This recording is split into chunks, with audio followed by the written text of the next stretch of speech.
Hello dear students, നമ്മുടെ 10th ഫിസിക്സിൽ നമുക്ക് Joule's law എന്ന് പറയുന്ന ഒരു ടോപ്പിക് ഉണ്ട്. വളരെ ഇമ്പോർട്ടൻ്റ് ആയിട്ടുള്ള ടോപ്പിക്കാണ് ജൂൾസ് ലോ. ആ ജൂൾസ് ലോയുമായി ബന്ധപ്പെട്ടുകൊണ്ട് നമുക്ക് ഹീറ്റ് കാണാൻ 4 ഇക്വേഷൻസ് ആണുള്ളത്. ഏതൊക്കെയാണ് ഇക്വേഷൻസ് നമുക്ക് നോക്കാം. ഫസ്റ്റത്തെ ഇക്വേഷൻ എന്ന് പറയുന്നത് H=I²RT എന്നാണ് ഫസ്റ്റ് ഇക്വേഷൻ വരുന്നത്.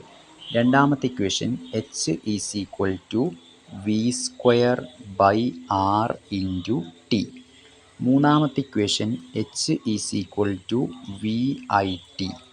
നാലാമത്തെ ഇക്വേഷൻ എന്ന് പറയുന്നത് H=PT. ഈ 4 ഇക്വേഷൻസ് നമുക്ക് ഹീറ്റ് കണ്ടെത്താനുള്ള ഇക്വേഷൻസ് ആണ്. ഈ ഇക്വേഷൻ പഠിച്ചു കഴിഞ്ഞാൽ നിങ്ങൾക്ക് നേരെ എന്ത് ചെയ്യാൻ പറ്റും, ഇലക്ട്രിക് പവറിൻ്റെ ഇക്വേഷനും പഠിക്കാൻ പറ്റും. അതെങ്ങനെയെന്ന് ചോദിച്ചാൽ ഇതിൽ നിന്ന് നമുക്ക് എന്ത് ചെയ്താൽ മതി, ഇതിൽ നിന്ന് നമുക്ക് ഈ ഹീറ്റിൻ്റെ ഇക്വേഷനിൽ നിന്ന് നമുക്ക് ടി ഒഴിവാക്കിയാൽ മതി. ടി ഒഴിവാക്കി കഴിഞ്ഞാൽ നമുക്ക് എന്ത് ചെയ്യാൻ പറ്റും, പവർ കാണാൻ പറ്റും. അതെങ്ങനെ നോക്കാം അല്ലേ. അതായത് ഫസ്റ്റ് I²RT അല്ലേ ഹീറ്റിൻ്റെ ഇക്വേഷൻ, അതിന് എന്ത് ചെയ്യുക, ടി ഒഴിവാക്കുക. അപ്പോൾ എന്താ കിട്ടുക, P=I²R എന്ന് കിട്ടും. രണ്ടാമത്തെ ഹീറ്റിൻ്റെ ഇക്വേഷൻ V²/R×T ആണ്, അതിനും ടി ഒഴിവാക്കുക. അപ്പോൾ എന്താ കിട്ടുക, P=V²/R എന്ന് കിട്ടും.